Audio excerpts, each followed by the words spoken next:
a great honour to have been asked to chair this event, the first annual Fage Lecture at the University of Birmingham, and to be invited to introduce three such illustrious speakers as we have here lined up to speak to today.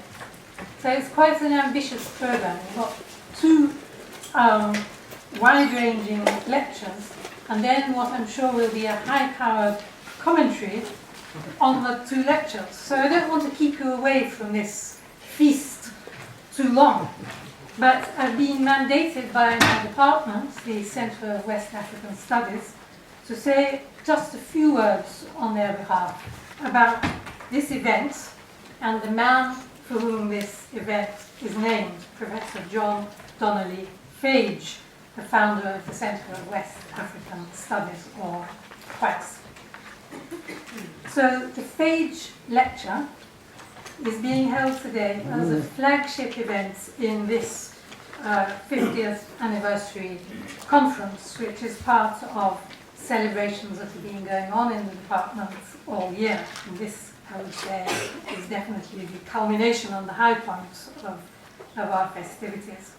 So the Fage Lecture launches what we hope will become a series of annual public lectures bringing in the most brilliant and influential speakers in African studies. But today's Fage Lecture has an additional special purpose.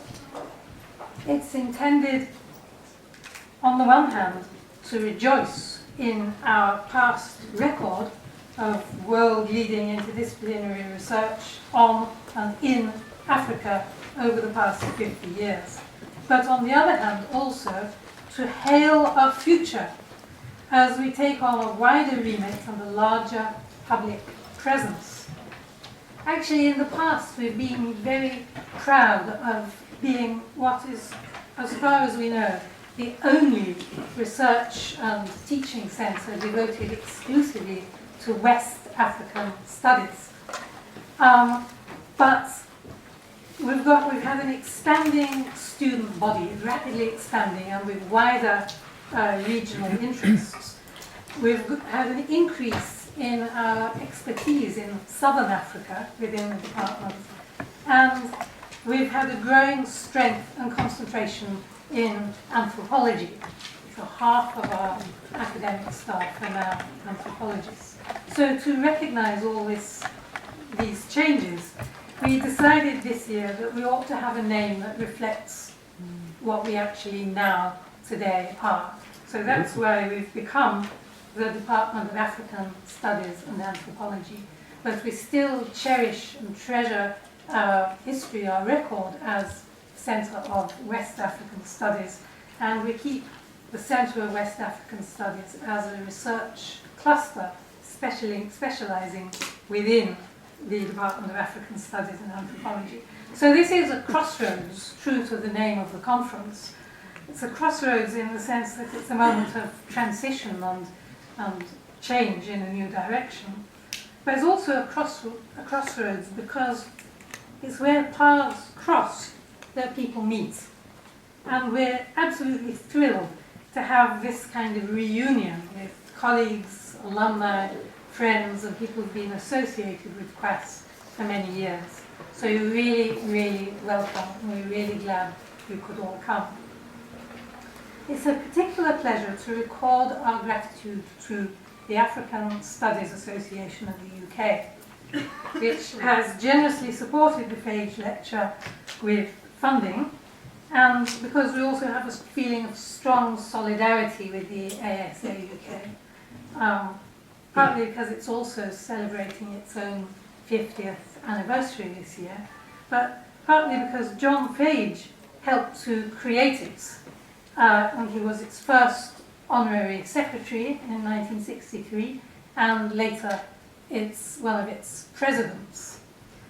So we thank the ASAUK. We'd also like to thank the College of Arts and Law, and we're sad that Professor Michael Whitney, the head of college, who should have been here presiding over this event, is unable to come. But we would like to thank him in absentia most warmly for all the financial and moral support the college has given CWAS, not only for this conference, but for all kinds of recent initiatives which we've embarked on in the last couple of years.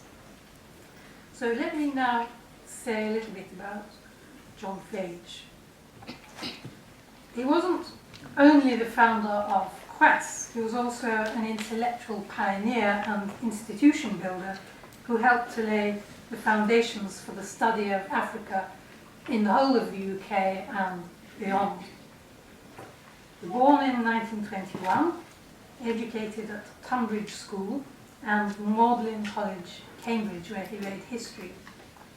But he became an Africanist as a result of the intervention of the Second World War, which took him temporarily away from his studies at Cambridge and turned him into an RAF pilot and sent him to southern Rhodesia, where he piloted flying boats. And this was an experience that he obviously loved, and he describes it in a rare outburst of poetic intensity in his memoir, To Africa and Back. So this was his first taste of Africa, and it was followed by the decision when he had completed his BA after the war to write a PhD on self-government in Rhodesia. In 1949, having completed his PhD, he did two more life-changing things. One was to marry Jean Bannister, and the other was to take a post as lecturer in history at the University College of the Gold Coast, which, of course, is now the University of Ghana at Legon. And here he stayed for 10 years. He became Ghana's first professor of history, and he helped to establish the Institute of African Studies, Legon. And he did pioneering work in opening up new approaches to African history, drawing on local sources and points of view.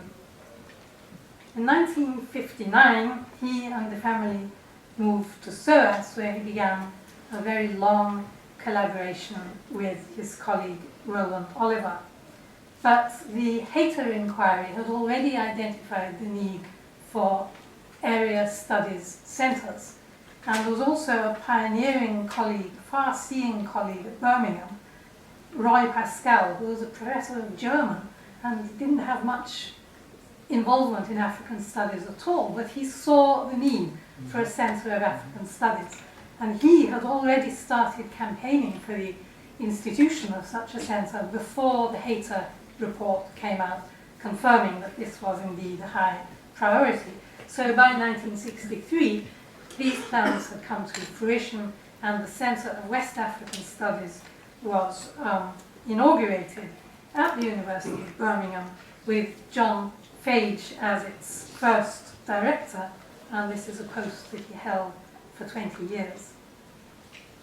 So my senior colleagues who worked with him through many of these years, or all of these years, testify that he ran the centre with unflappable good humour and tremendous success. He built up the African Studies holdings in the library, supported by a generous donation from the Cadbury Trust.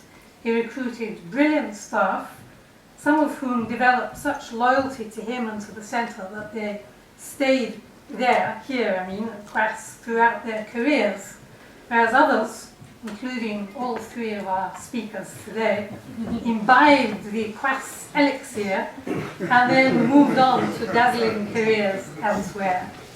He developed and protected CWAS in a climate which wasn't always friendly to small, multidisciplinary, research-oriented units, even in the buoyant 1960s.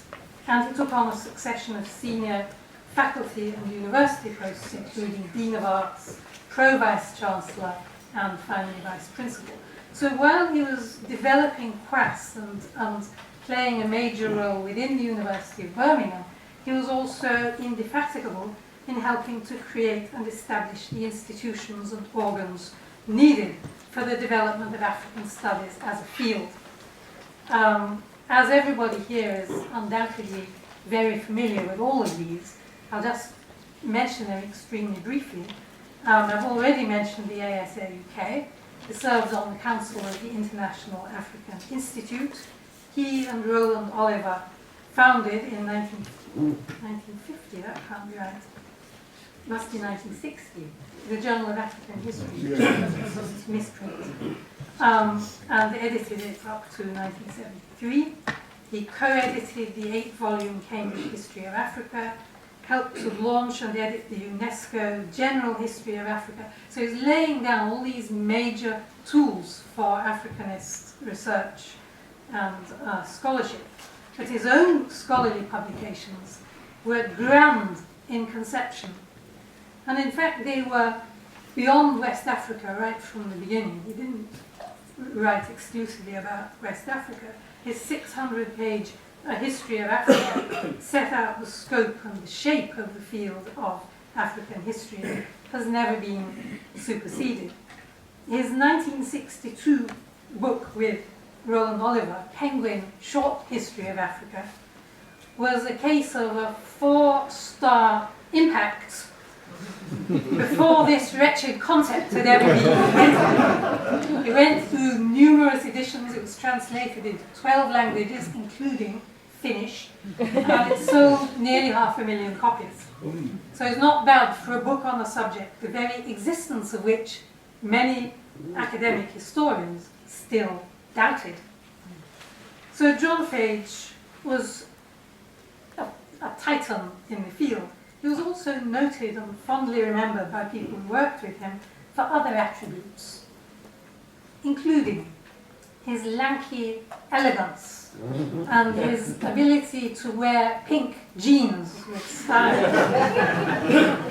his reticence and calm good humour, which could sometimes break out into poignant expressions of emotion or poetic phrases, his ability unfailingly to digest the proceedings of a whole seminar or lecture into one sheet of A4 paper as he listened. So he was already distilling and processing what he heard as he went along.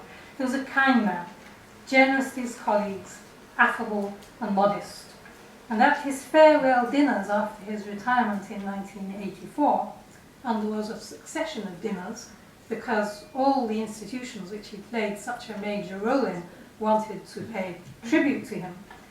He always gave the impression, I was at several of these dinners, and he always gave this impression, oh, you know, I was a lucky chap, I was there at the right time, in the right place, and I had a good life, and it was nothing to do with my own efforts. But in fact, people who worked with him knew and have testified to his determination, his tenacity, his farsightedness, and his immense capacity for hard work. So our debt to John Fage is incalculable, and we're very happy and proud to launch this lecture series in his name. Now, turning to other matters. In his memoir, published by the department in 2002, shortly before his death, Fage reminisces as follows. He says, I still vividly remember how in the summer of 1960, a good-looking young man called Tony Hopkins knocks at my door. And then this young man apparently broached a possible theme for a PhD and asked Fage if he thought this had anything in it. And Fage told him yes, he thought there was quite a lot in it. Tony became his first PhD student, and the story goes on from there. So it's now my pleasure to introduce our speakers, starting with Tony Hopkins himself. And I think what I'll do, so as not to interrupt the flow once these people get into their battle of the minds, I might introduce all 3 of them up front. Is that okay? And then they can just take over. So Tony Hopkins, or Professor Anthony G. Hopkins, retired last year from his position as the Walter Prescott Webb Chair of History at the University of Texas at Austin.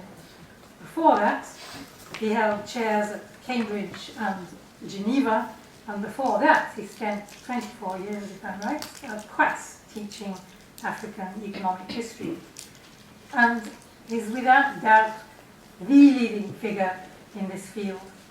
his Economic History of West Africa still is one of those books that changed the whole framework of a subject area.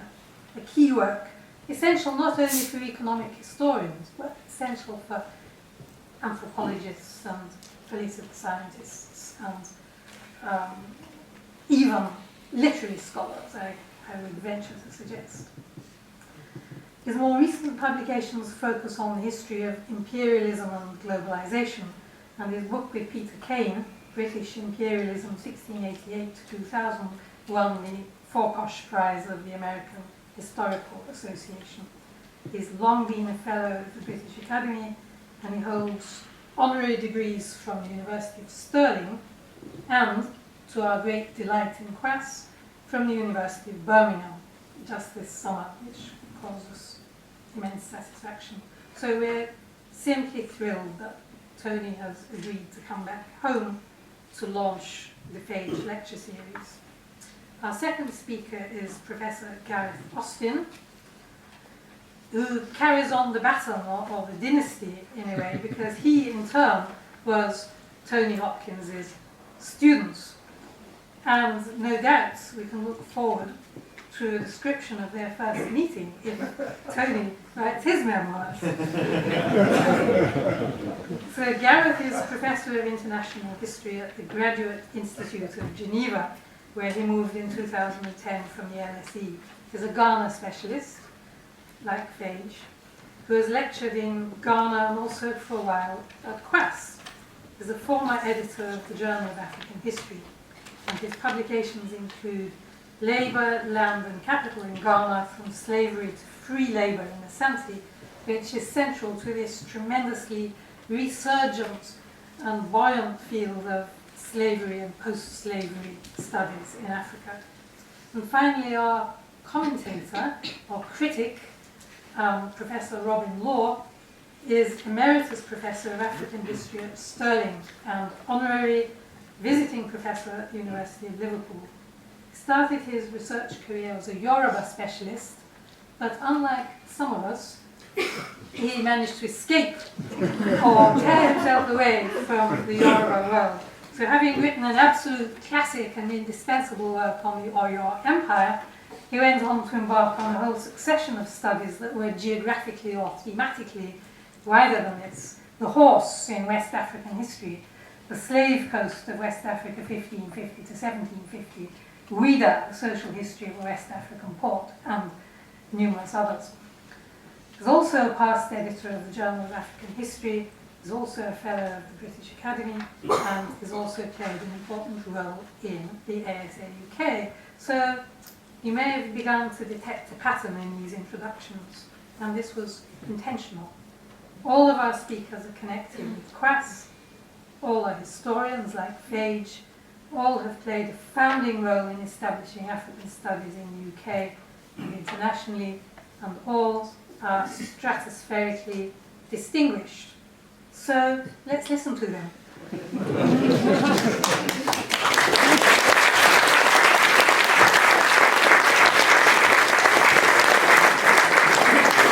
two speakers will each speak for around 30 minutes, a bit more if you like, and then Professor Law will speak for 15 minutes at the end.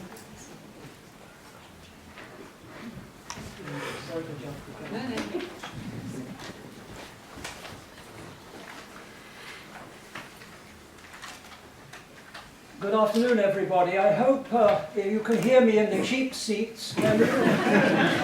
You can. It's all right. Because if I crouch for the microphones, you'll see the top of my toupee, and that will not suit at all. Well, false modesty prompts me to distance myself from Karen's generous, indeed over-generous remarks. On the other hand, I think I should not dissent from anything the Iomoi of Okuku says, and so I shall endorse her comments wholeheartedly and indeed with great enthusiasm. It's not my job to issue the thanks or add to them that Karen has so excellently described for us and the tribute she paid, I would, however, like to thank the organisers for the tremendous work they have done. You only have to organise a big conference once to know that you can dine out on the episodes for years afterwards, and prompted by that brilliant introduction, I'm already recording thoughts for my own memoirs. An episode about a heart-shaped waterbed comes to mind, but we won't do that. I should particularly, if it's not causing any offence to other stalwarts, like to mention the name of Benedetta Rossi, who has worked especially hard and has shown not only patience in dealing with this panel alone, but a great sense of good humour. It's a particular honour to be part of this special event and indeed celebration. It so happens that it is 50 years this week since I was appointed an assistant lecturer at this university, and one day I shall acquire the grey hair to prove it. John Fage gave me my start in academic life and supported me to and through and beyond his own retirement. I was his first PhD student, as Karin mentioned, though by no means the best. That distinction goes to others, and among those present, to take out a little insurance, was Robin Law. However, I did have a special vantage point in being able to observe the contribution he made to Birmingham University from the outset. Though, as I fear is often the case, youthful inexperience and preoccupation with my own career prevented me from appreciating his qualities to the full until much later. Now, of course, I think I understand better what I then took for granted. John's reputation and standing as a pioneering historian of Africa opened doors that might otherwise have been closed. He was an ever conscientious supervisor who paid attention to detail and scattered commas across what I thought was my perfect script with an abandon that even now, when I think about it, mesmerizes me. But he also queried in his characteristically low-key manner some of my wilder ideas that, if left unrestrained, would not have deserved the commas he subsequently inserted. As director, John presided over a centre that gained a reputation within the university, then nationally, and ultimately internationally. It is a tribute to his successors that the reputation has not only been maintained, but enhanced. John's management style reflected his personality. It was liberal, even-handed, and tolerant. John was as modest in his assessment of himself as he was generous in his appraisal of others. He believed in giving people their chance and letting them make of it what they will. The directorship must have seemed to him at times to be like herding cats, but he never allowed the feeling, if it existed, to show or to influence his conduct of other matters. His equanimity, however, was not the product of insensitivity, but was exercised to further his deep interest in the welfare and progress of his younger colleagues. New members of staff would sometimes consult me anxiously about approaching him with a particularly sensitive problem. I would advise them that they could walk into his office with their heads under their arms, announce that they had an issue they wished to discuss, and John would invite them to sit down with all his calm civility and tell him all about it, and more often than not, come up with a solution. I owe him more than I can repay, even though I know that John, ever a gentleman, would never seek repayment. I'm sure that members of the conference would like to know that I've received a note from Roland Oliver, regretting his absence, wishing the conference well, and saying, among other things, that John was the nicest of men and the best of colleagues. Jean Fage is also unable to be with us, but is represented by her son Michael, who is here. And Michael, I want to embarrass somebody, it might as well be you. There you are. And I know that some members of CWAS from old will be very happy to have a word with Michael. You may not recognize him so well now when he's sitting down, but when he stands up, all I have to say is that he's at least as tall as his father. You will not miss him. It's a pleasure, Michael, to meet you again here, and it's wonderful for you to come to represent the family. Jean did, however, write to me, and I think it's appropriate that she should have the last word on what I wish to say. She writes as follows. I'm very proud of the achievements of John and so many others to have made the Centre such a success, and my thoughts will be with you all during this time. May the Centre continue long into the future with its plans for historical and other research and the creation of new scholarship, and may it continue to fulfill the desire by so many for excellence. Well, now, how we got from there to here in what is going to be 25 minutes. I have strong hopes that this will finally get into the Guinness Book of Records. I have been trying for years in the category listed for the most outrageous historical interpretation, but the competition is too fierce. Conference veterans will infer from my title that they are about to experience a flood of self-indulgent nostalgia. I shall do my best not to disappoint expectations. As those who know me can attest, it is a principle of mine always to stoop to challenges of a low order. Those of you who are relatively new to the conference scene, on the other hand, may already be wondering if you can manage a surreptitious Twitter or two in the hope of tuning out the ruminations of a scholar whose future so clearly lies behind him. Believe me, I feel your pain. I hope, however, for a measure of indulgence, because what follows is nostalgia with a purpose. I shall attempt to demonstrate, without visual aids, that nostalgia lives. Necromancy too. By conjuring up the spirits of past scholarly contributions, we can understand how current research priorities have arisen and even begin to peer into possible futures. The last 50 years span the greater part of modern historical scholarship on Africa. Before then, there were very few university courses on Africa, a very limited number of PhDs, and virtually no specialized journals. The first issue of the Journal of African History, as we just heard, with a fine attention to the truth as always, took place in 1960 when it was first published. What followed was a scholarly revolution, an unparalleled expansion of a subject that eminent skeptics said could not be invented. Today, as this audience well knows, there is an array of institutional support and a body of research of remarkable quality, depth, and almost overwhelming volume that was inconceivable half a century ago.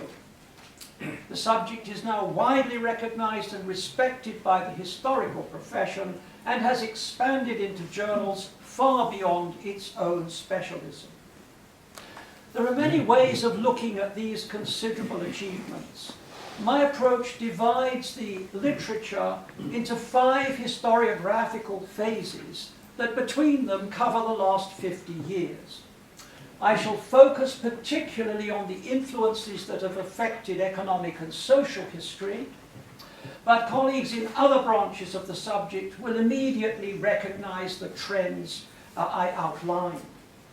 Each phase has had a lifespan of about 10 years, without counting antecedents and after effects. Each claimed to have a privileged route to truth. Each proved to have fatal flaws. Each claimed also to be the final solution to problems which we know are unending. I should take out some insurance against criticism at this point.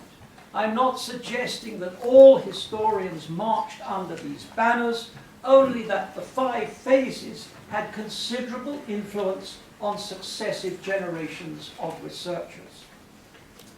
When the study of African history was getting underway in the 1960s, the social sciences were in the grip of modernization theory, which divided the world into 2 contrasting social formations, labeled traditional and modern.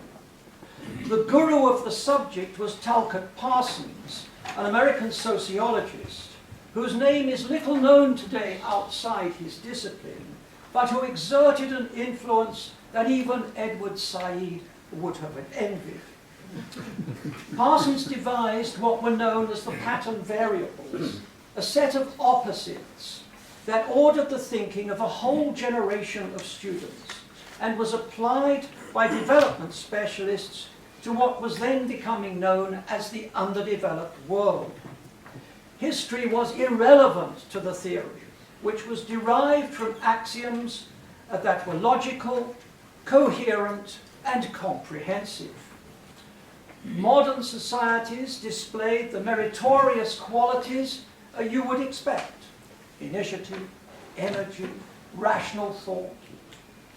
They also had appropriate supportive institutions, ranging from property rights to education. Traditional societies stood as a collective antonym.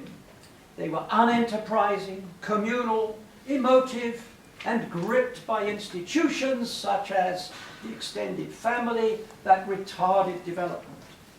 The purpose of development policy was to achieve modernity by transforming tradition. The aim was clear. The task, though formidable, was within the reach of Western experts with the requisite resources at their disposal. Learned books were written on the subject. Stellar reputations were made. Social psychologists deconstructed, as we might now say, the folk tales of African societies. Architects designed housing that would hold nuclear families with 2.1 children and not a decimal point more. The edifice came down very quickly at the close of the 1960s. Social scientists exposed flaws in the assumptions and their application to parts of the world that refused to behave as the theory predicted. Becoming modern, it turned out, was no more than becoming like us, with footnotes for fig leaves. Historians also played a part in the demolition. The decolonization of Africa in the 1960s inspired researchers to liberate the past from unexamined Western stereotypes. As they did so, it became clear that pre-colonial Africa did not conform to the stereotype of static, uniform, and backward societies, but was dynamic, diverse, and enterprising. Whether or not tradition was invented by outsiders, it was undoubtedly being reinvented by insiders. To the surprise of those of us working in the shadows, history suddenly came into the sunlight. During the 1970s, the subject enjoyed a boom of Wall Street proportions and experienced signs of irrational exuberance too. Development problems were no longer seen to have been fixed from the time the Yoruba, as they say, came out of a hole in the ground, but resulted from historical actions. A new truth, the dependency thesis, characterized the second phase, gripped a fresh generation of students and swept all before it. Finally, it seemed we had a convincing yet still simple solution to complex problems. Africa was poor because Western capitalism had penetrated the continent from at least the time of the slave trade and had created the very state of underdevelopment that it was the duty of historians to expose and of economists to fix. Many more books were written. Many new reputations were made. The dependency thesis also validated a renewed emphasis on the period of colonial rule, which the shift to indigenous history had made momentarily unfashionable. A series of studies demonstrated the malign consequences of the colonial presence on Africa's development prospects. The few defenders of the colonial record who were still manning a gun or two were quickly overwhelmed. Black marks were handed out to colonial policies towards labour, land, taxation, transport, manufacturing, marketing, and of course to the expatriate firms. Life in the colonies was indeed nasty, British, and in shorts. The best that could be said, if you were British that is that the colonial subjects probably had a worse time under the French, Belgium, and Germany. A claim that made even faint praise seem an exaggeration. This pleasing uniformity, which also had the bonus of being politically correct, was disturbed by criticism from within. By the close of the 1970s, converts to the dependency thesis had become aware that their radicalism was a departure not just from something called bourgeois economics, but also from orthodox Marxism. The keepers of the covenant assailed the dependentistas for their heretical assertion that relations of exchange explained relations of production and the mechanism by which economies evolved. A new burst of energy took control of the subject during this third phase, which occupied the 1980s. What mattered, we were told, were class relations. The mode of production determined the composition of social classes, whose developing antagonisms in turn determined the evolution of society as a whole. The past could again be used to predict the future. Armed with this insight, fresh recruits sprang into action. The emphasis swung back to Africa's internal history. Modes of production were sought and found throughout the continent. Very soon we learned that Africa did not have farmers or cultivators, as some of us had thought, but peasants who inhabited a feudal order or one of its variants, a slave mode of production, a cattle mode of production, even, paradoxically you might think, a long-distance trade mode of production. Once again the Holy Grail was reached. Once again it proved illusory. After Africa's rich diversity had been satisfactorily classified into various modes of production, it became apparent that the exercise had merely relabeled the problem rather than solved it. Eventually, the high priests themselves raised their hands. Ex cathedra pronouncements declared an end to the fruitless search for modes of production in Africa. The feudal orders, like Longfellow's Arabs, folded their tents and silently stole away. By the close of the 1980s, the world was being turned upside down. The collapse of the Soviet Empire and the end of the Cold War diminished the appeal of Marxism. After a short flirtation with the Annales school, historians found a satisfactory substitute in postmodernism, the fourth phase, which dominated historical studies during the 1990s and just into the turn of the present century. Antonio Gramsci provided the grappling iron that joined long-standing concerns with power and exploitation to colonial rule. Dominance was now to be found not in any material basis of production, but in what became known in the language of the day as moral hegemony. Marx too was upended. What mattered, we were told, were cultural representations of a tribe known as the other, who were portrayed through Western texts, symbols, museums, and exhibitions as inferior beings. This imagery, applied to colonial Africa, had legitimated white dominance and encouraged Africans to believe that their subordinate status was well deserved. Cultural power became the central concern of a new generation of researchers. Studies of economic and political history were seen, or when seen at all, as derivative epiphenomena. More books were written, more reputations were made. Shares in Said, Spivak, and Barber were at a premium. Those who still held stock in Gunder Frank, Wallerstein, and Marx sat on big losses. Given its priorities, postmodernism contributed little to understanding Africa's long-term development issues. Indeed, a Martian reading the literature of the day could be forgiven for concluding that the problem of poverty in Africa had been solved.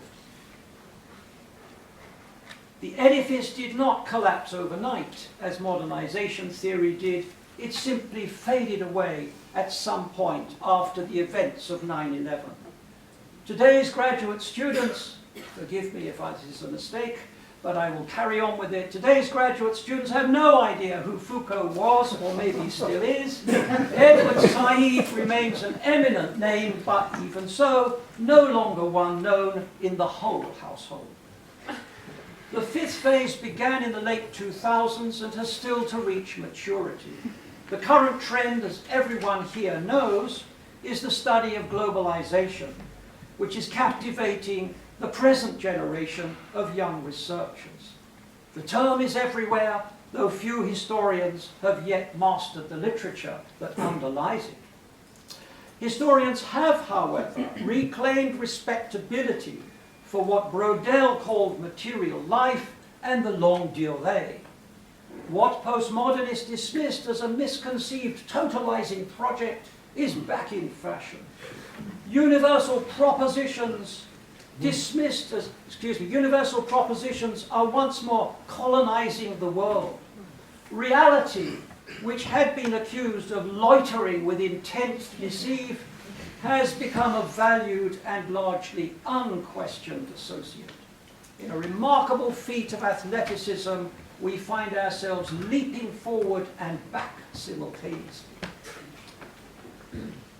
One interpretation of this abbreviated survey would see it as the endless gyration of scholarly tribes. My own conclusion is rather different. Each phase has inspired research of high quality and has explored features of the past that have been incompletely studied. Moreover, knowledge has not only accumulated, but also progressed, if in a crooked line.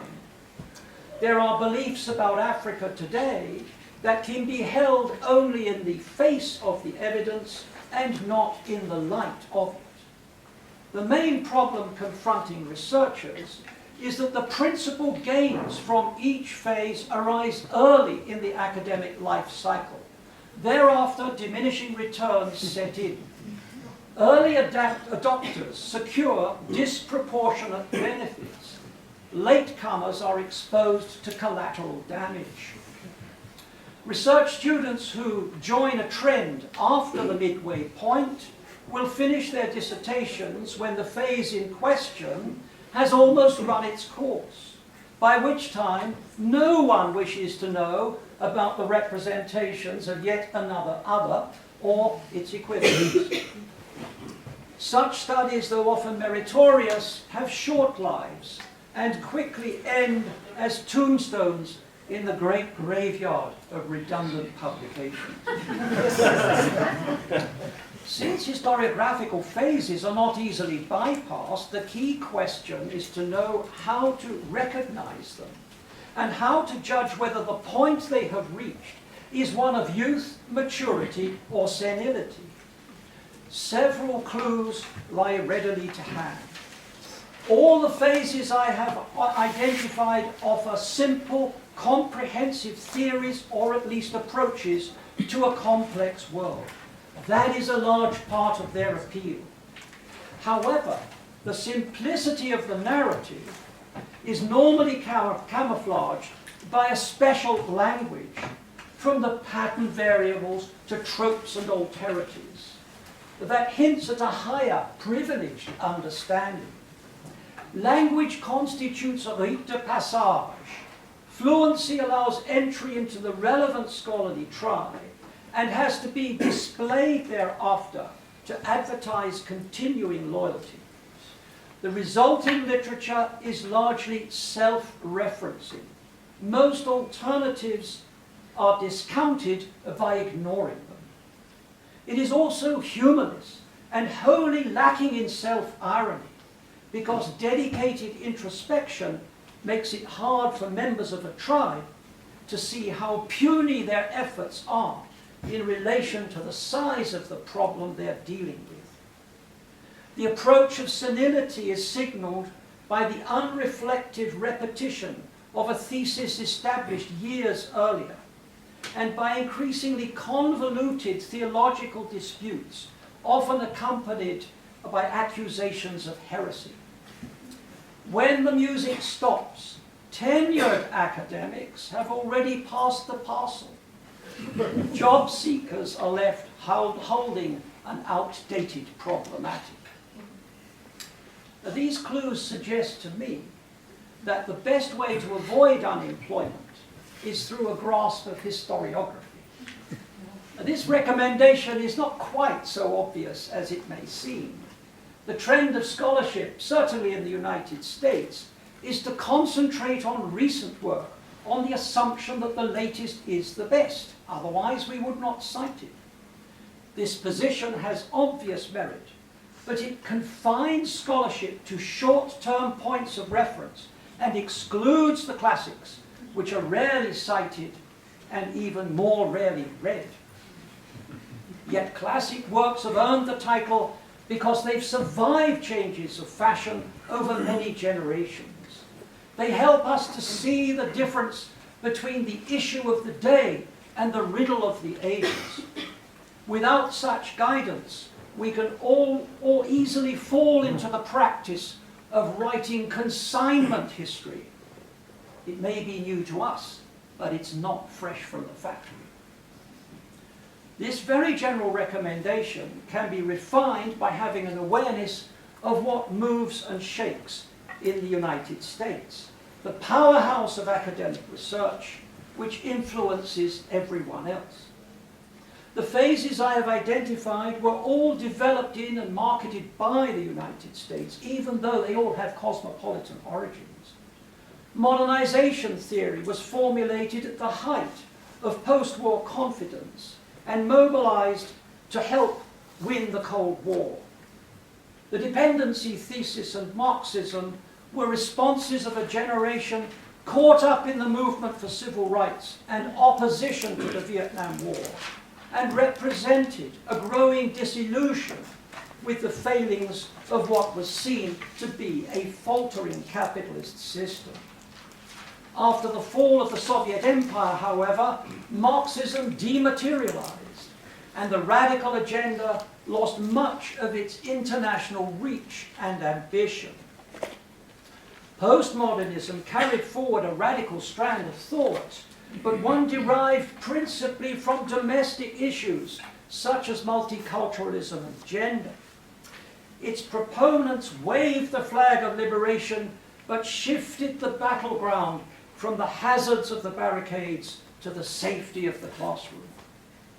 Interest in globalization quickened following the events of 9/11, which were demonstrably material as well as symbolic, alarm at the rise of the East and the prospective fall of the West, and domestic uncertainties about the consequences of massive immigration from Spanish-speaking countries. The empire is indeed striking back in unsettling ways. Mexico is now reclaiming, informally, territory taken by force in the 19th century. The question underlying these shifting fashions is why policymakers and their advisors in universities and think tanks in the United States above all react to domestic and international events in the way that they do. The answer, you'll be glad to know, requires far more time than I have available. But the elements include an abiding sense of providential mission, a search for certainty in an inherently uncertain world, an unquestioned conviction that what is good for Chicago or Wall Street is indeed good for the world, and a virtually unlimited faith in the power of technology and capital to solve all human problems. These qualities have acquired immunity from refutation. History is repeated because even those who know it believe that they have the power to escape its most probable outcomes. The royal touch was once thought to cure scrofula. Today, in the hands of experts, it is thought to cure poverty. In this regard, the United States is following a route marked out by the European empires, which suffered the consequences of failing to recognize that dominance is temporary, whereas hubris is eternal. Africa has played a distinctive part in all of these plans for the world. Foreign commentators and experts have long regarded the African continent more than any other as a laboratory for testing theories that reflect their own preoccupations. Fascination with a civilization that seems to be furthest from their own has inspired Western experts to treat Africa as both an antonym and an exemplar. The image of backward, benighted Africa was and remains the ultimate challenge for what used to be called the civilizing mission. The contrasting image of natural, unsullied Africa has been called upon, though more rarely, to act as a reproof and as a sage. In this guise, the continent serves as the touchstone of last resort, our ultimate source of being, and the final guardian of eternal verities, which in rare moments of self-doubt we feel we have mislaid. We have arrived, in my case rather breathlessly, at the present day, and at a moment when development experts are giving increasing attention to Africa, which is seen as the home of the bottom billion, and the only continent that has failed so far to show clear signs of escaping the traps holding poverty in place. Much of the discussion continues to be characterized by short-term perspectives on long-term problems, which help to explain why assessments of Africa's prospects lurch from the hopeless continent to the African Renaissance and back. Yet out of Africa there is indeed always something new and surprising. Today, novelty is represented by a group of young, energetic, and influential economists who have jumped into the deep end of African history and emerged with a set of bold propositions about the role of geography, ethnicity, state formation, and colonial rule in causing or reinforcing Africa's continuing economic plight. They apply the techniques of new institutional economics, but set them in a global context, and in the longest of long runs that even stretches to prehistory. The claims that are emerging are provocative, yet so far historians have been slow to recognize, let alone respond to, research that occupies their own territory. Gareth Austin is one of the very few historians to have mastered the new literature and to have contributed significantly to it, and he will be speaking about aspects of it in a moment.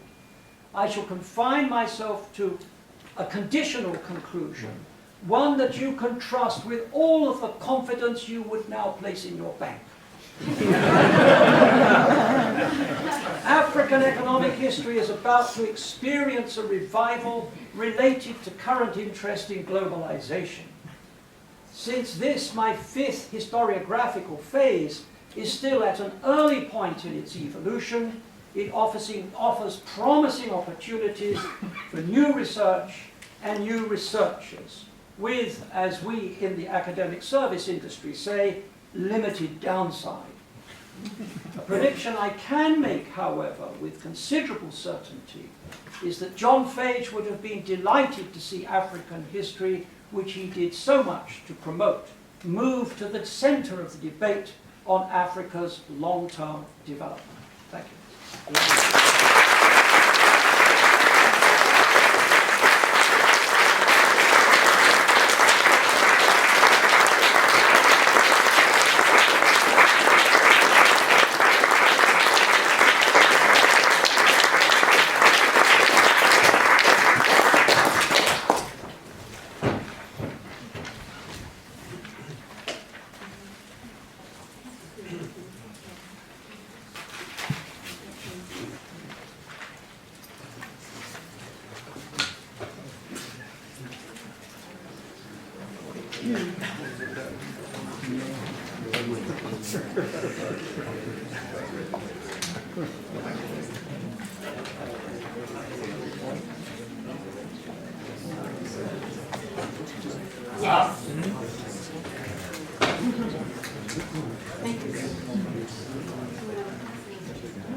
For those who follow football, I'm afraid this will be Moyes after Ferguson.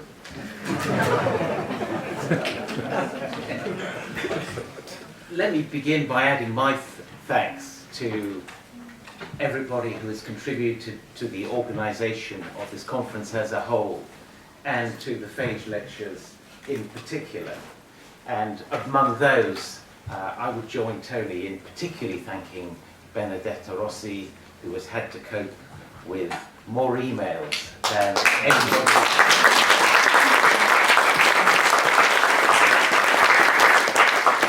anybody could justly deserve, and that was just on our panel. I'm also delighted to have the opportunity to honour John Fage, who I've always greatly admired, and I've very much liked when I was a very junior colleague of his, and indeed a PhD student of his PhD student.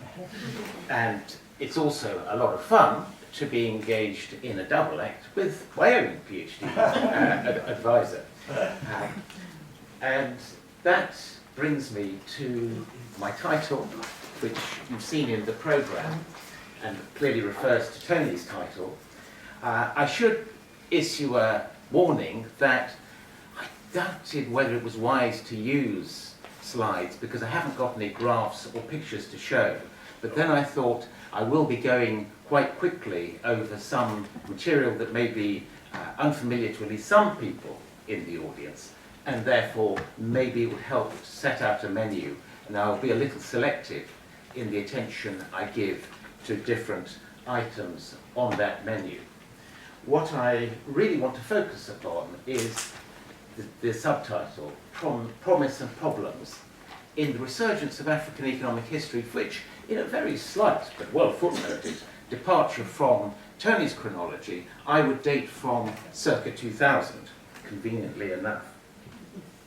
Let me briefly underline why such a resurgence was needed. It was needed first in African history and African studies, I think.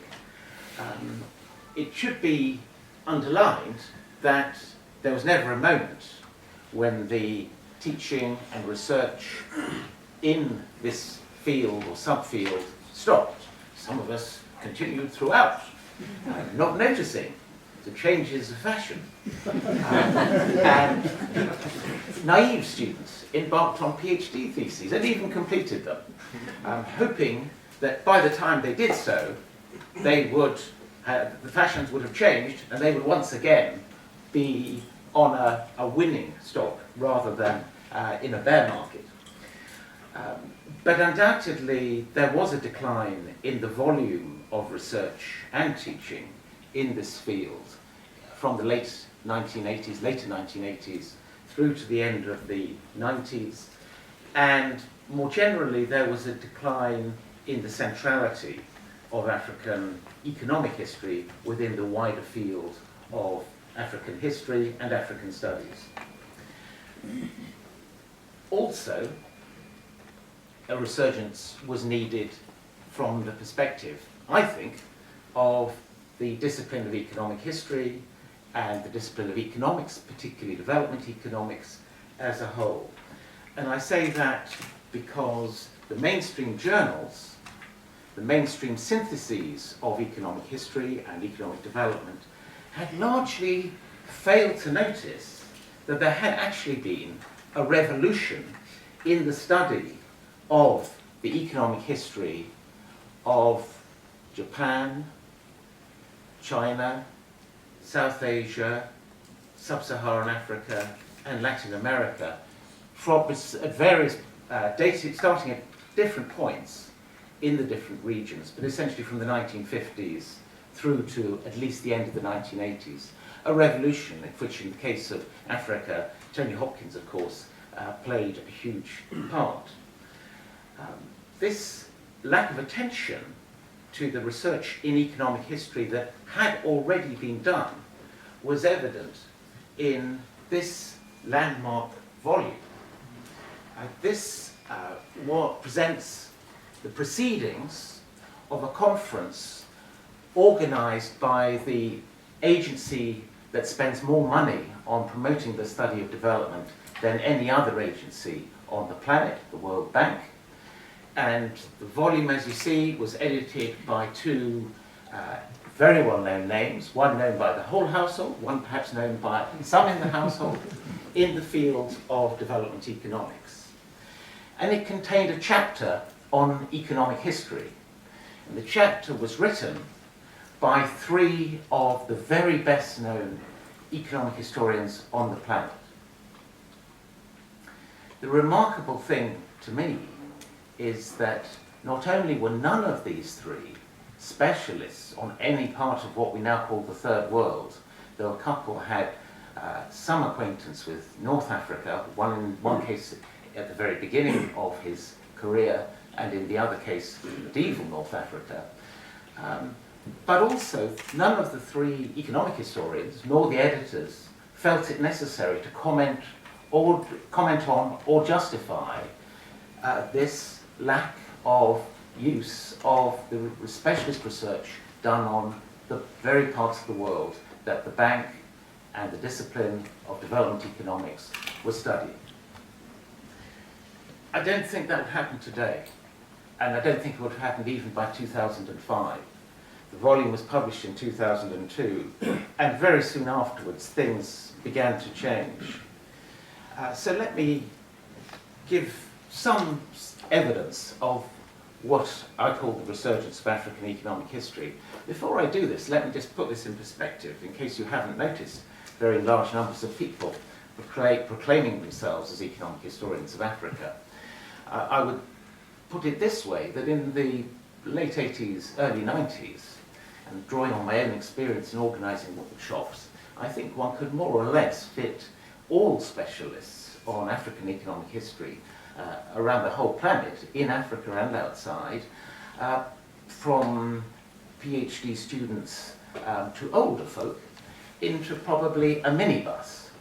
Whereas by today, I think it would require a whole bus, then probably it wouldn't fill that bus. So I don't want to get expectations too high. But nevertheless, in a number of ways, there has been that resurgence. More research by people in both economics and history departments, and at least the same amount of research in the field of African economic history by people in other departments, because the study of African economic history, and this is one of my themes, has always been an interdisciplinary activity. Definitely more teaching, more courses, and indeed more programs, including in history departments in Africa. In the case of the University of Ghana, where I taught for 3 years, and of course John Fage was the founder of that department, in that case, there had been a gap of a number of years during which no economic history had been taught, but that gap has been filled by recent appointments. And I'm about to examine a PhD thesis, undoubtedly in the field of economic history, from that university. And again, the University of Cape Town's history department, in the context of the dissolution of the previous Department of Economic History in the 1990s, they now have, again, a full undergraduate program in economic history, and they're planning a master's. So definitely some evidence there of revival, and that enables students in certain parts of Africa at least, and in more Western universities than in the recent past, to ask the question which students in Legon used to tell me was the fundamental question and the only reason they took my course, that they wanted to know, why are we so poor? And they thought they knew who they were. They were not, frankly, in any doubt about that in terms of identity. Later on, they certainly acquired plenty of interest in that subject again, but they were particularly concerned about this fundamental question. In this context, I would just put in the aside that one of the things I've always found frustrating about the field of African history is our collective inability to keep in our heads more than one big agenda at a time. At one time, it was all material bases and modes of production, as Tony mentioned. Then it was all collective identity.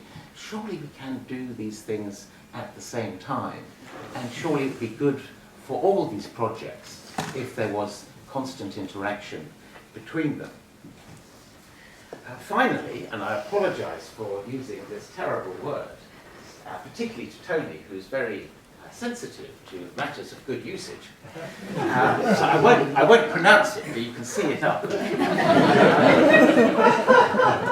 There is, for the first time, really strong evidence that Africa is part of the world of economic history and the world of not just development economics, but growth economics, as understood by the self-styled mainstream, as manifested in disciplinary journals, that's to say journals that do not have the word Africa in the title.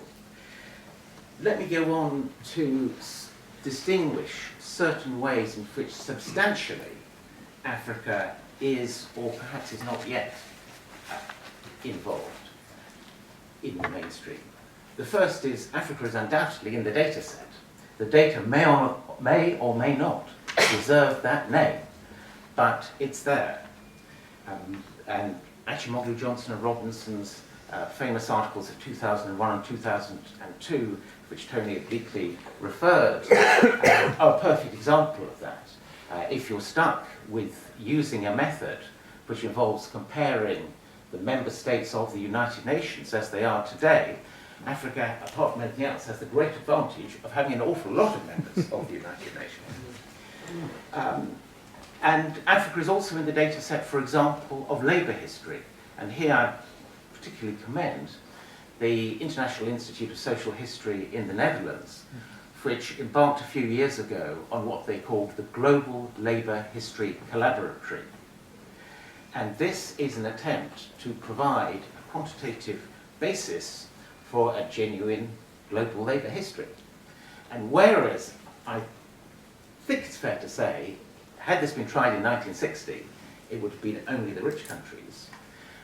They were entirely serious about wanting to include Africa. They made the approach to various Africanists, including to declare an interest myself.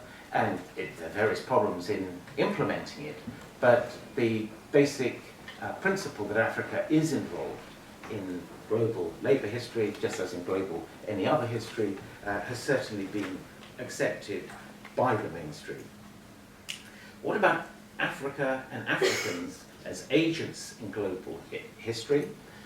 What about recognition of the distinctiveness of different kinds of African experience in a world context? On that, I think there has been a bit of progress in the last 10 or 13 years, and several of us have written in ways that we hope contribute to that, but I still leave a question mark about that. To the bottom item of my list, I have two question marks because I think we have not made much progress towards reversing or ameliorating the notorious conceptual Eurocentrism that afflicts African history, as well as, to varying degrees, allied branches of humanities and social sciences. In other words, most of the tools that we think with, most of the big ideas, have been formulated with reference to the experience of other parts of the world. Scholars of, and especially from India, have begun to change that, but I think we haven't yet made very much progress in the case of Africa. Okay, who is responsible for all this? Just briefly, or rapidly, some of the sources of this resurgence of economic history in Africa are, I think, genuinely new. One of them is the challenge posed by the new global economic history. When I said there'd been a quiet revolution, or at least an unnoticed revolution, in the economic history of various parts of what we used to call the Third World, in each case within a particular area studies context, that changed dramatically at the end of the 20th century with 3 or 4 books, each of which was written by a leading expert on one or other part of the non-Western world, but each of which took that knowledge and tried to rewrite Western history on that basis. The most famous example, undoubtedly, was Kenneth Pomerantz's The Great Divergence, but also I'll mention Kara Sugihara and, not least, Joseph Inikori, of course, the Nigerian historian, whose book, Africans and the English Industrial Revolution, I think was a really major contribution. There was a very positive response on the whole from the mainstream in economic history and related disciplines. So the response to Pomerantz especially was to launch massive research programs embracing different continents. And debates stimulated by, for example, comparisons between Latin America and North America had flowed about economic growth, markets, and the relative importance of institutions versus resources in explaining why, for example, southern continents, with the notable exception of Australia, tend to be poorer than northern ones. And several of us have attempted to respond to that challenge, just in passing, but because it illustrates an important point. The nature of the comparative challenge has changed since Tony wrote An Economic History of West Africa. In those days, if I may be slightly facetious, the real interest in the comparison was probably to identify whether the part of the world you studied had markets, or at least price-forming markets, whether it's characterized by at least as much economic rationality as your own continents. That is all taken for granted. Now, having been told that in China, in India, there were periods of recurring economic growth before colonialism, that is, in a sense, the question that is now asked of Africanism. But the second source that I think was genuinely new was ultra-long-term econometrics. New institutional economics was not new in Africa. Robert Bates introduced it really in the early 1980s, late 1970s even. But Achimolu, Johnson and Robinson brought a new method, method of cross-country growth regression analysis, which had previously been tried only on the post-colonial period, and only really since about 1991, they suddenly projected backwards, engaging in comparative statics over periods 500 years apart, and that stimulated others to follow. But besides these two, and I think extremely importantly, there has been in the last 10 years and more a broader interest in measuring whatever can be measured in Africa's economic past, including into the pre-colonial period. And this has obviously had some uneven effects. One of the techniques that I think is most useful, and I say that having as a participant in it, but it really wasn't my idea, so I think I can still say that I think the work of Alexander Moradi and York Batten and others has been extremely important in applying to Africa the methods of anthropometrics, which are well known in the study of other parts of the world. In other words, human height and changes in average height are surprisingly good indicators of the changing physical welfare of a given population. This is not unprecedented in Africa.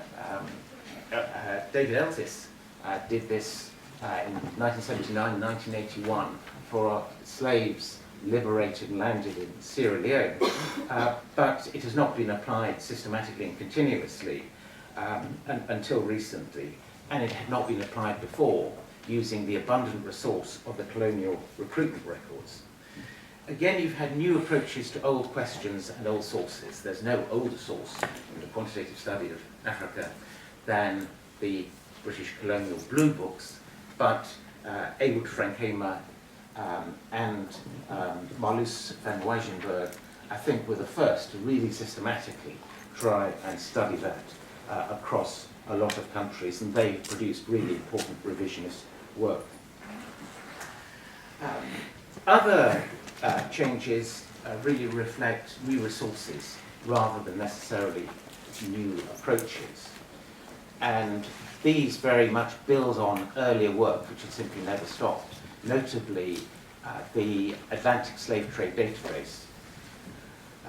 And very importantly, there have been newly available archives in Africa by European or Western firms working in Africa. So I mentioned Stefan Mischa's work that I was listening to yesterday, drawing on the papers of Kaiser Aluminium. And the World Bank is very keen that researchers should make more use of its archives. So with any luck, if you want to get some insight into the correspondence between African governments and the World Bank, that may not be impossible. And last but not least, continued contributions from people who do not regard themselves as economic historians, but actually also make a major contribution to economic history. So what about the pitfalls? I think there are a number of pitfalls.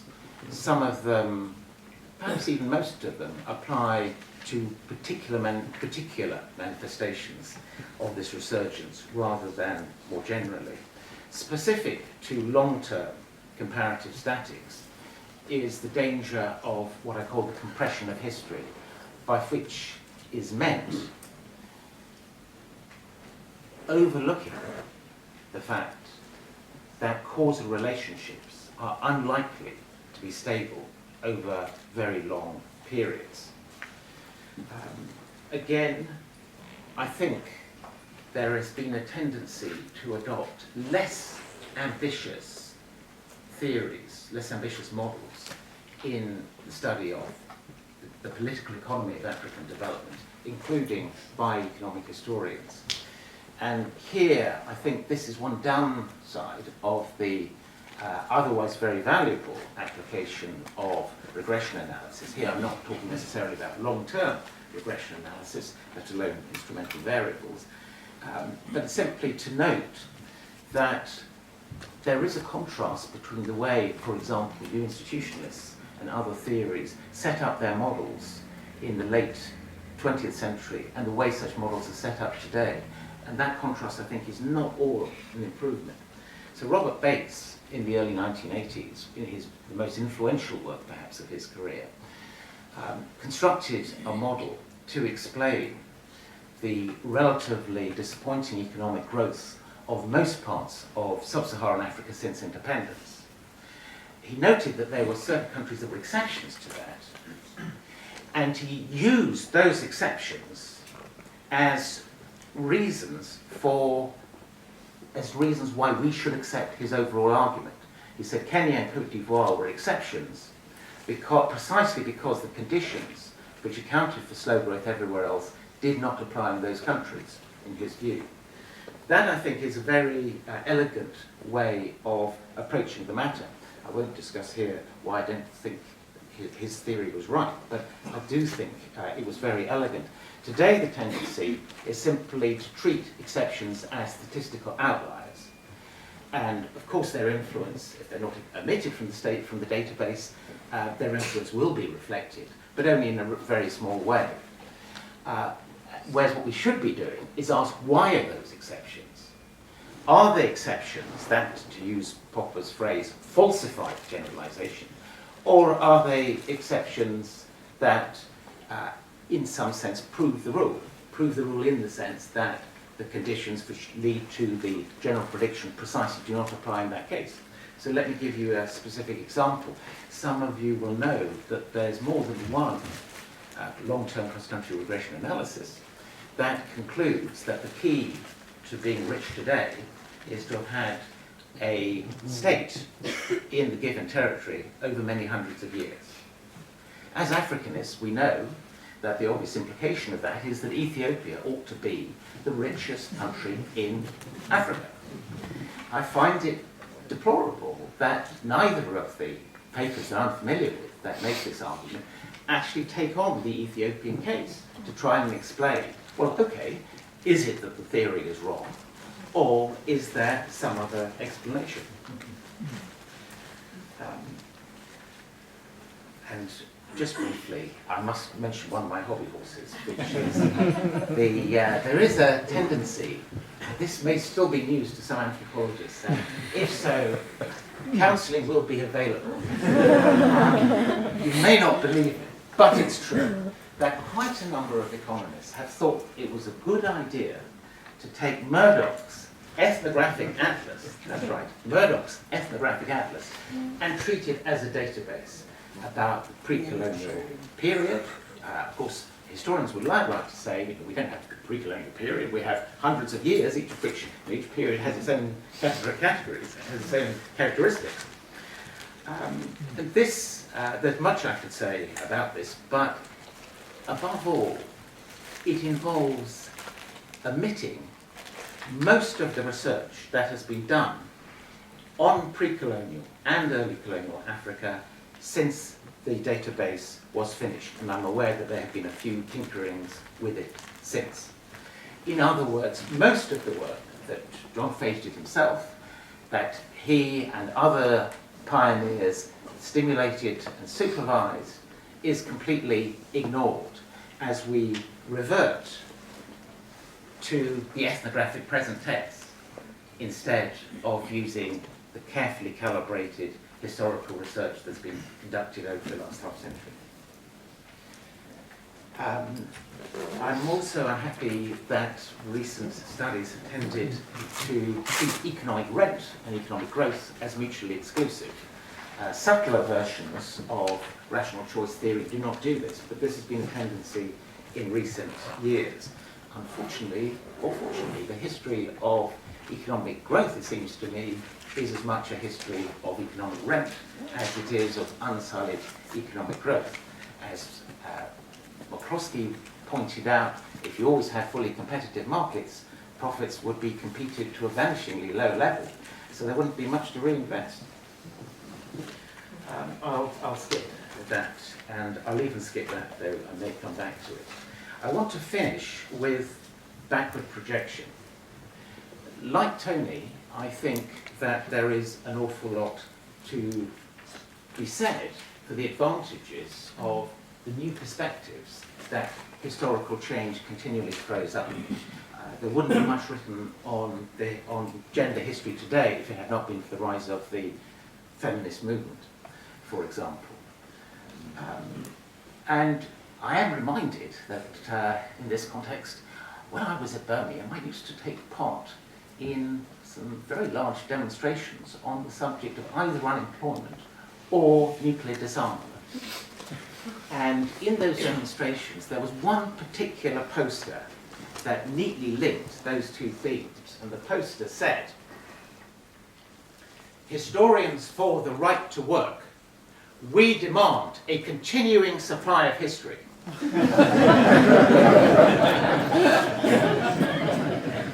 The risk comes when one gets too excited about recent history, and particularly when one interprets it over-enthusiastically through the lens of the prevailing ideology. The result is that one tends to fail to notice that history takes place in particular contexts, and when the context changes, the lessons that one had drawn may well no longer be applicable. One example is the capitalism and apartheid debate.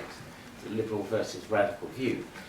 By 1994, the radical position had few defenders. Many economists hailed the fall of apartheid as, among other things, a vindication of liberal economics, because it apparently showed that a system based on distorted markets, distorting the labour market, could not possibly survive in the long term. That's all very well, but the trouble is there is an awful lot of evidence that distorting the labour market, to put it euphemistically, was central to the economic growth of South Africa in the early 20th century. And a very neat demonstration of that, quantitatively, is by Charles Feinstein in his 2005 Economic History of South Africa. Finally, individual property rights in land. There is no cause closer to the heart of the current orthodoxy than individual property rights. And in this context, it is absolutely right to mention, I think, a brilliant study by Goldstein and Udry in Ghana, published in 2008. They studied investment. Very appropriately for the context, their measure of investment was how long does a farmer leave his or her farm to lie fallow. And what they show is that the farmers with the most secure property rights, namely the elders, left their land to lie fallow for longest, whereas strangers basically kept it under cultivation all the time in case somebody should seize it on the grounds that it wasn't being used. Now that's a brilliant study, and I think I fully accept their findings. What I am worried about is that I've seen some recent citations using it as evidence that African indigenous property rights systems have basically always been inefficient, have always discouraged productive investment. In the case of Ghana, we know that simply isn't true. You only have to think back to the waves of investment that made Ghana the world's biggest cocoa producer in the early 20th century, the second great wave in the 50s and early 60s, and indeed the third wave in the 90s and early 2000s, all of which took place under the very same kind of property rights system that now turns out to be wanting in the present situation. And I think what has changed is quite simply that land has become a lot scarcer. And in that context, the elders have responded with what Stefano Boni, in a happy phrase in his PhD thesis, called the emergence of the permanent stranger. In other words, whereas at the beginning of the 20th century it was quite easy for a stranger to acquire land, even by purchase in some cases, otherwise by rent. Now you can rent land, but you'll always be a stranger, and your property rights in this context are insecure. Moral, we need to pay attention to the changing context, including the changing material context. I will not go over these, but simply to give some examples here of potential, since I talked not only about, or I promised not only pitfalls, but also potential. I think these are only some of many, many projects which are underway. The most general one is the first one, that we already have, and we will have more very soon, better information on levels and trends in living standards during the colonial period at least, which I think do have important implications for the revision of our understanding of basic issues about economic development. And finally, in terms of the ways forward, I'll just end on the last 2 points. The antidote, or what is better than the Murdoch ethnographic atlas, would be a collective effort to develop a historically sophisticated database which actually does not operate in the ethnographic present, but takes account of changes. Of course, it would be a very spotty database. Some parts of it wouldn't really justify the term data, but other parts would. And it would certainly, I think it's the only possible way of having something worthy of the name database to use when trying to make big quantitative comparisons of late pre-colonial societies. And finally, reciprocal comparison. I'll leave you with that last thought. Thank you.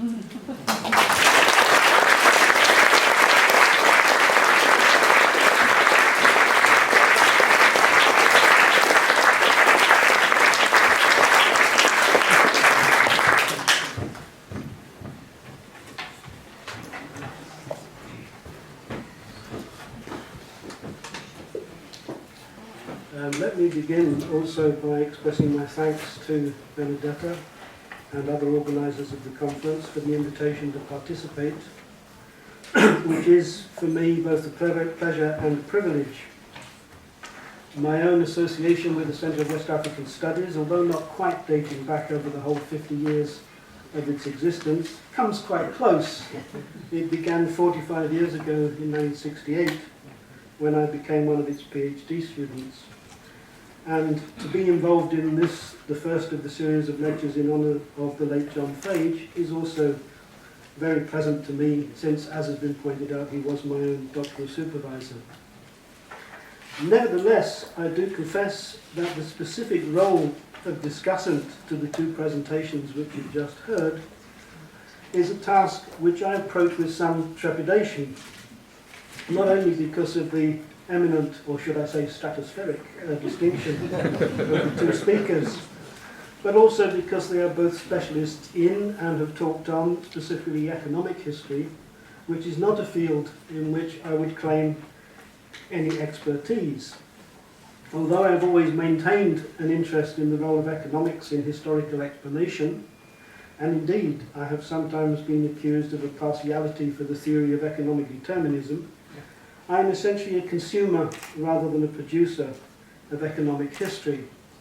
My own ventures into the field of economic history, more narrowly defined, have been occasional, impressionistic, and I fear probably somewhat amateurish.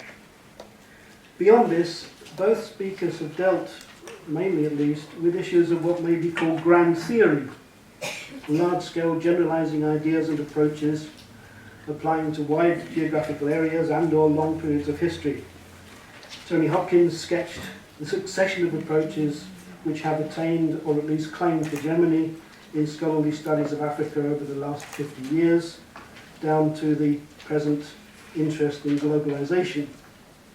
While Austin has focused, or more accurately, I was expecting him to focus, on recent attempts to understand the long-term economic development, and it is suggested immiseration of Africa. He did mention it. In what has become conventionally known as the reversal of fortune thesis, though he didn't, I think, use that specific phrase in this presentation.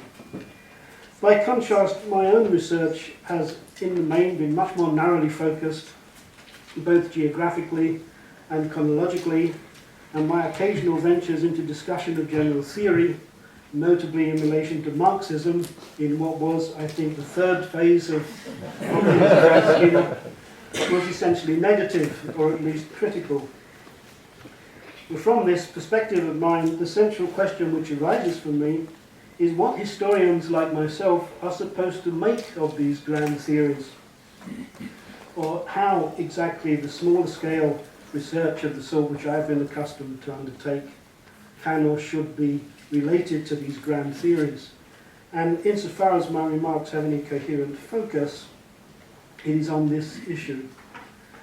Now, one reflection which suggests itself arises from Tony Hopkins' demonstration of the short shelf life of these purportedly hegemonic theories, with 5 successive phases within a time period of only 50 years.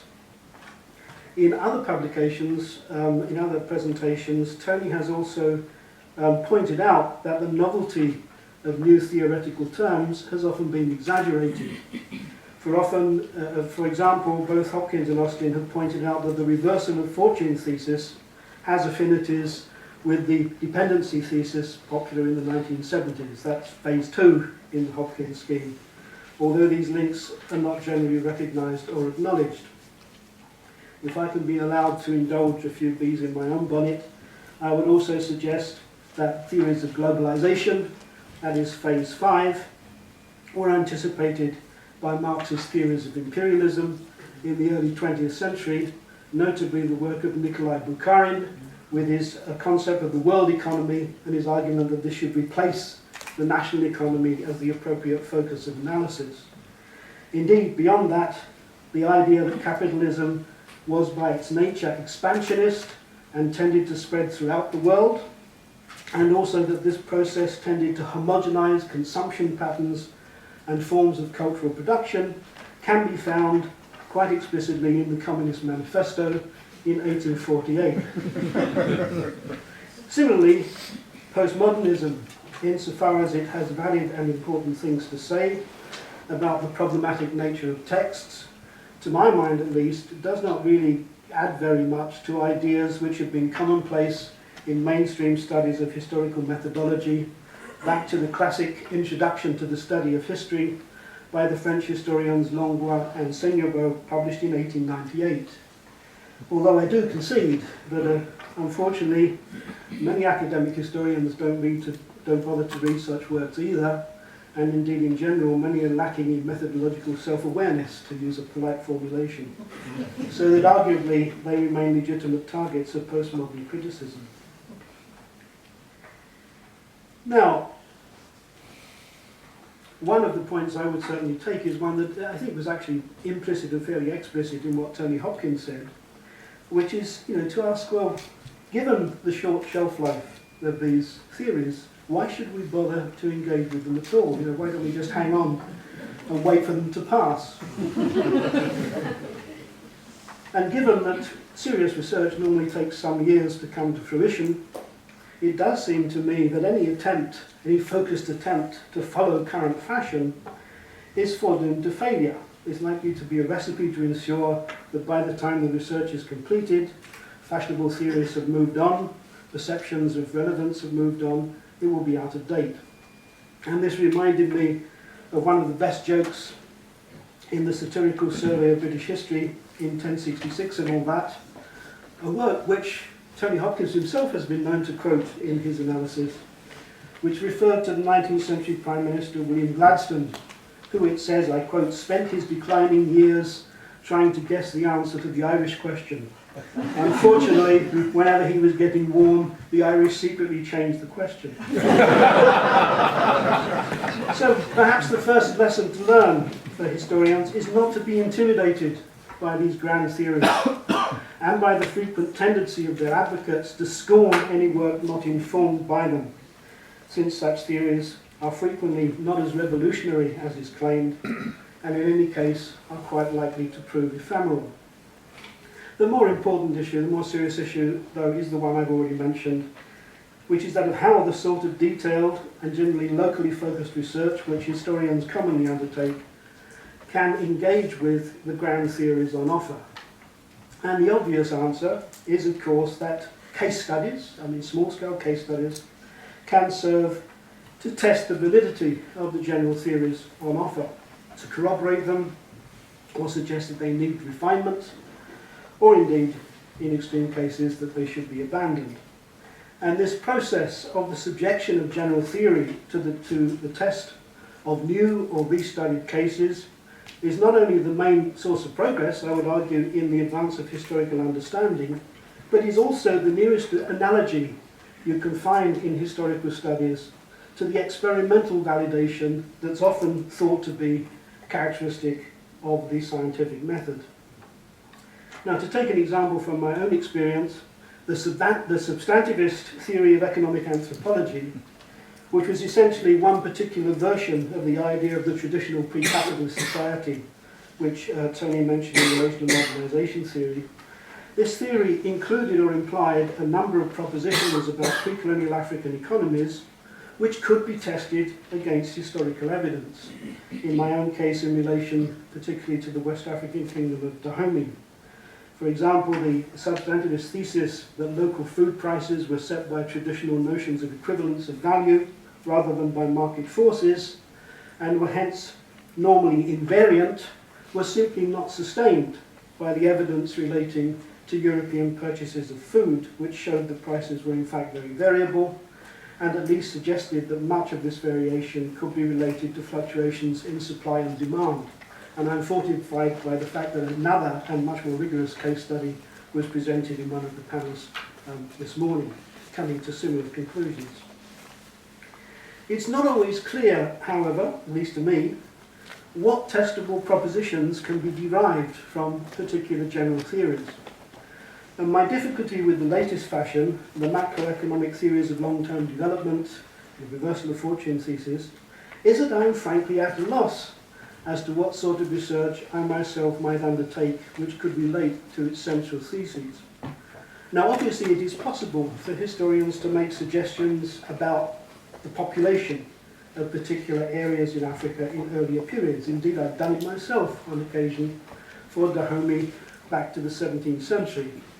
It's even possible to suggest figures for gross domestic product in particular areas of Africa, as historians more bold or more accomplished than I have indeed tried to do for Dahomey in the 18th century, though it's salutary to note that their estimates have diverged very substantially from each other. But these figures are surely no more than speculative guesses and have an essentially illustrative rather than a probative value. It's difficult to see what validity any assessment of population or GDP for the whole continent could possibly have as far back as the 15th century. And more particularly, it's difficult to understand how such figures can form the basis for the sophisticated economic analysis which has been applied to them. There's a mismatch between method and data. So I want to just remind ourselves of an obvious point. In the final analysis, historians are constrained by the limitations of the available evidence. And there are some questions which, although undoubtedly of great interest and importance, simply cannot be answered. And as Ludwig Wittgenstein said in a quite different context, whereof we cannot speak, thereof we must remain silent. And I think it's a lesson historians should perhaps be willing to take on board. In the case of globalization, the current fashionable theory, the point of entry for historians such as myself seems clearer. It's through the local case study.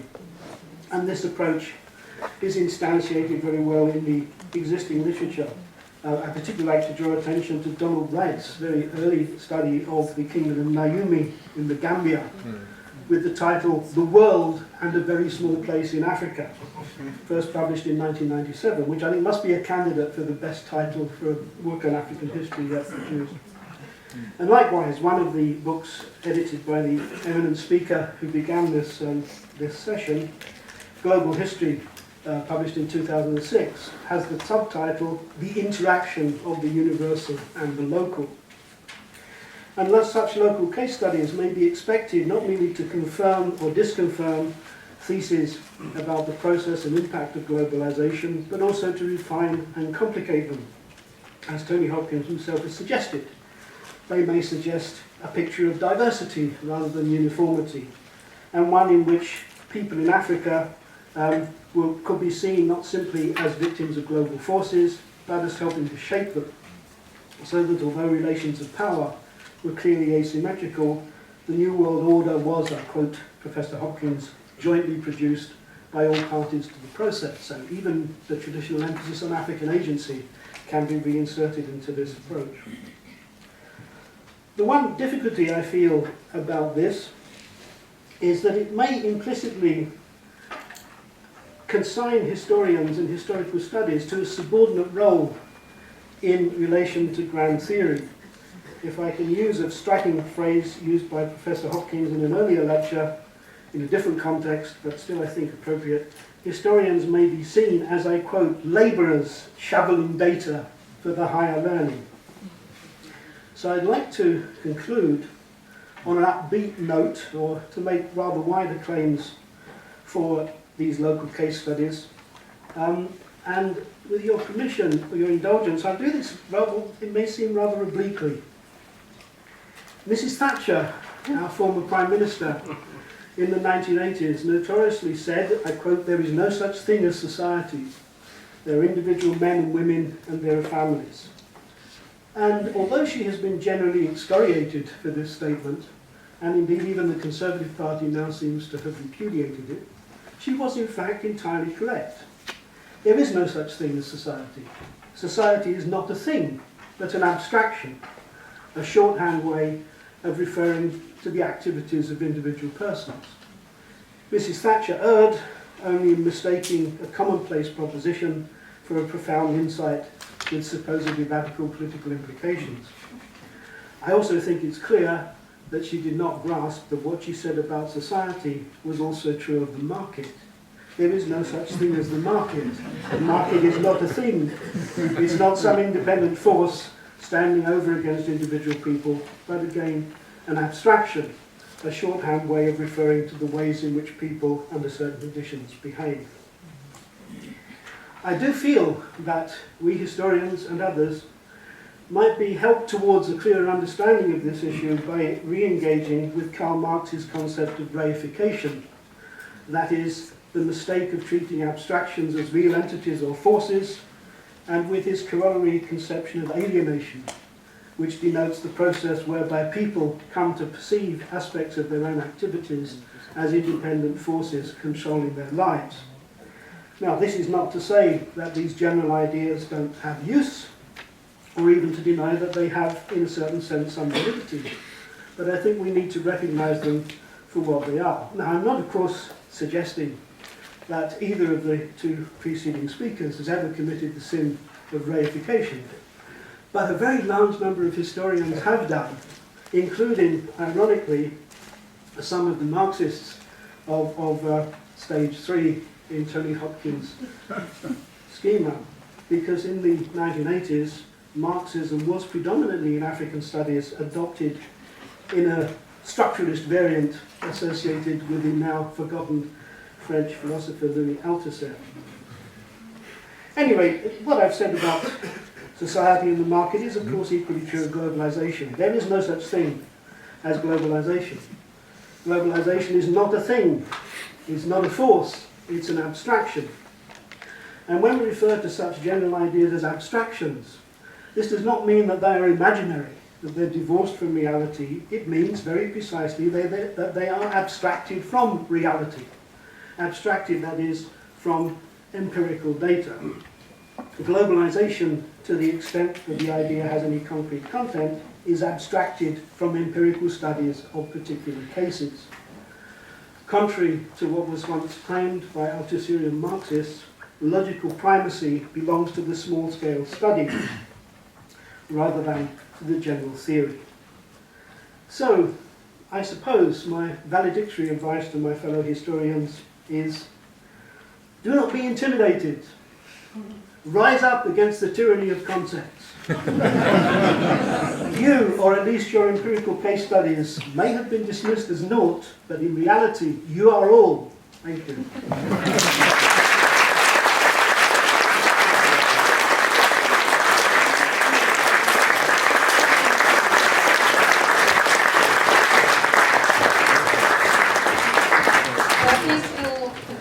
This was the most fabulous and fantastic inaugural Fage